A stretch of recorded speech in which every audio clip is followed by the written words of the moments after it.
নমস্কার বন্ধুরা, আজকে আমার আলোচনা বিষয় হচ্ছে লগ্ন সাড়ে সাথী। রাশি থেকে সাড়ে সাথীর বিচার হয় সেটা সবাই জানেন, এবং রাশি যেহেতু চন্দ্র আধারিত, মানে আপনার চার্টের চন্দ্র যেখানে বসে থাকবে সেটাই রাশি। সেই জন্য সাড়ে সাতির সময় যেটা হয় সেটা হচ্ছে মেন্টাল টেনশন, মানসিক অশান্তি, মানসিক চাপ, এটা কিন্তু প্রচণ্ড পরিমাণে হয়। এবার এছাড়া অ্যাক্সিডেন্ট, শরীর খারাপ, এই সাড়ে সাতির হঠাৎ হঠাৎ যে সমস্ত ঘটনাগুলো ঘটায়, পিতামাতার মৃত্যু, এই সমস্ত জিনিস সাড়ে সাতির পিরিয়ডে হতে পারে। কিন্তু লগ্ন সাড়ে সাতি হচ্ছে, লগ্নভাব হচ্ছে আপনার দেহভাব, এবং আপনার লগ্ন চার্টের যখন দ্বাদশ ঘরে শনিদেব আসবেন, তখন কিন্তু আপনার লগ্ন সাড়ে সাতি শুরু হবে। ব্যাপারটা একটু বোঝার চেষ্টা করুন। যে ধরুন আপনার হচ্ছে মেষ রাশি, মকর লগ্ন। এবার মিনে যখন শনিদেব যাবেন, তখন মেষ রাশি সাড়ে সাতি শুরু হলো। শনিদেব যখন মিনে, মেষে এবং বৃষ রাশিতে থাকবেন, তখন মেষ রাশি সাড়ে সাতি শুরু হলো। এবার ধরুন সেই ব্যক্তির মকর লগ্ন, তাহলে লগ্নের সাড়ে সাতি হবে যখন শনিদেব ধনুতে থাকবেন, মকরে থাকবেন এবং কুম্ভে থাকবেন। এই লগ্ন সাড়ে সাতিটা কিন্তু রাশির সাড়ে সাতির থেকে কমপ্লিটলি ডিফারেন্ট হয়। লগ্ন ধরে যে দ্বাদশ ভাব, এই ভাবে যে ভাবগুলিতে শনিদেব গমন করবেন, লগ্ন সাপেক্ষে সে ভাবগুলিকে উনি বাড়ানোর চেষ্টা করবেন যদি শুভ ভাব হয়, এবং যদি ত্রিক ভাব হয়, মানে 6, 8, 12, তাহলে কিন্তু সেইগুলিতে উনি প্রবলেম ক্রিয়েট করবেন।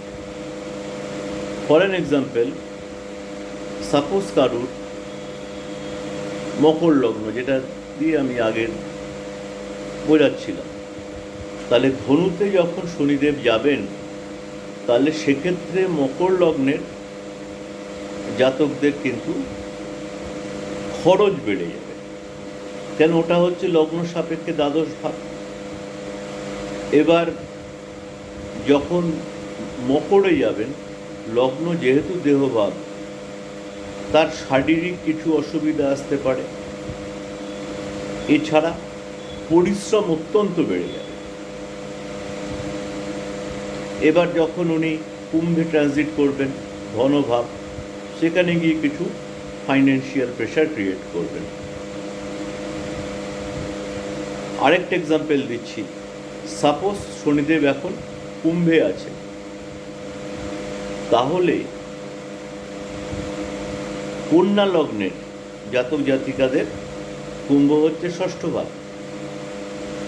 তাহলে যে সমস্ত কন্যা লগ্নের জাতক জাতিকারা আছেন, তাদের কিন্তু যেহেতু ষষ্ঠ ভাব একটা দুস্থান, এবং সেখান থেকে রোগ, ঋণ এবং শত্রুর বিচার করা হয়, তাহলে কিন্তু তাদের এর মধ্যে অ্যাটলিস্ট একটার প্রবলেম কিন্তু চলছে এখন।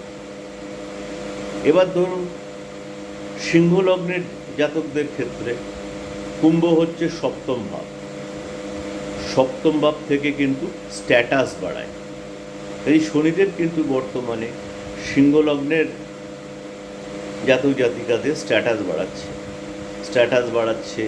কারুর ক্ষেত্রে বড় গাড়ি, কারুর ক্ষেত্রে বড় ঘর, এগুলো উনি দিচ্ছেন।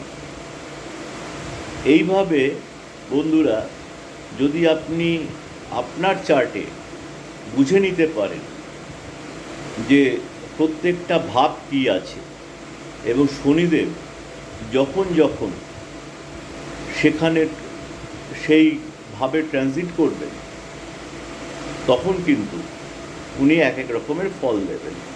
আরেকটা এক্সাম্পল দিচ্ছি, যেমন ধরুন কারুর কর্কট লগ্ন। কর্কট লগ্নের ক্ষেত্রে কুম্ভ হচ্ছে অষ্টম ভাব।